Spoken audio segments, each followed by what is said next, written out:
Jarak yang tidak menghapus. Kami kenal sejak kecil, sejak sama-sama duduk bersila di lantai tempat mengaji sambil mengeja huruf demi huruf. Dari kegiatan mengaji itulah persahabatan kami tumbuh begitu alami. Setiap sore kami berangkat bersama, pulang bersama, sambil membawa tawa yang tak pernah benar-benar habis dibicarakan. Hari-hari terasa penuh. Sepulang mengaji, kami sering singgah di lapangan kecil dekat rumah. Bermain apa saja yang bisa dibuat. Kadang hanya duduk sambil bercerita tentang hal-hal lucu yang terjadi di sekolah. Setiap hari Minggu, kami selalu keluar bermain, atau sekedar membeli es krim dan duduk di pinggir jalan. Rasanya, persahabatan itu akan terus seperti itu untuk waktu yang lama. Tapi hidup jarang berjalan sepelan yang kita bayangkan. Ketika waktu mulai mendekati masa masuk SMP, sesuatu berubah. Suatu sore, saat kami berjalan pulang dari tempat mengaji, langkah sahabatku terasa lebih lambat dari biasanya. Lalu ia berkata bahwa ia akan pindah jauh ke sebuah pesantren di Jogja.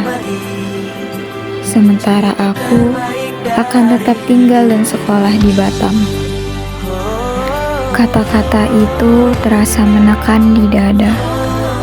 Jalan pulang yang biasanya penuh candaan tiba-tiba berubah menjadi sunyi. Aku tidak tahu harus menjawab apa. Aku hanya menatap jalan setapak di depan, berharap kabar itu tidak benar.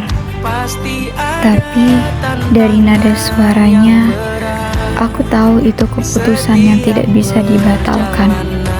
Minggu-minggu berikutnya dipenuhi perasaan aneh, seperti sedang menunggu sesuatu yang tidak ingin datang. Kami tetap bermain seperti biasanya, tapi di belakang tawa kami tersembunyi kesedihan yang tak pernah benar-benar diucapkan. Sampai akhirnya hari itu tiba.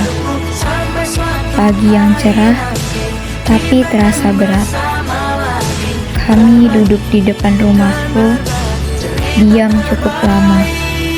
Tidak ada janji berlebihan, tidak ada kalimat dramatis. Hanya kesepakatan sederhana bahwa hubungan kami tidak akan hilang hanya karena jarak berubah. Sebelum ia pergi, ia berkata pelan, "Kalau kamu kangen, kabari aku ya." Aku mengangguk, mencoba terlihat kuat, padahal ada bagian dalam diri yang ingin menangis.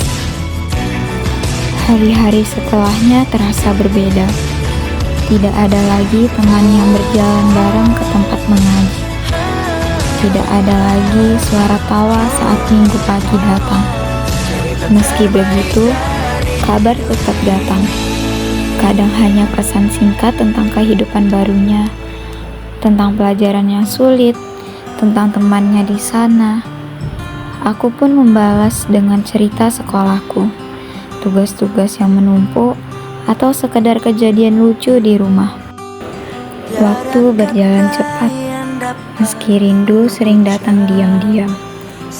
Aku mulai memahami bahwa perpisahan bukan akhir. Persahabatan tidak hilang hanya karena kami berada di dua pulau yang berbeda.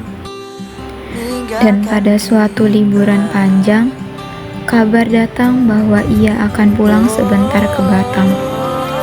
Tepat sore itu, kami kembali menyusuri jalan yang pernah menjadi saksi tawa masa kecil.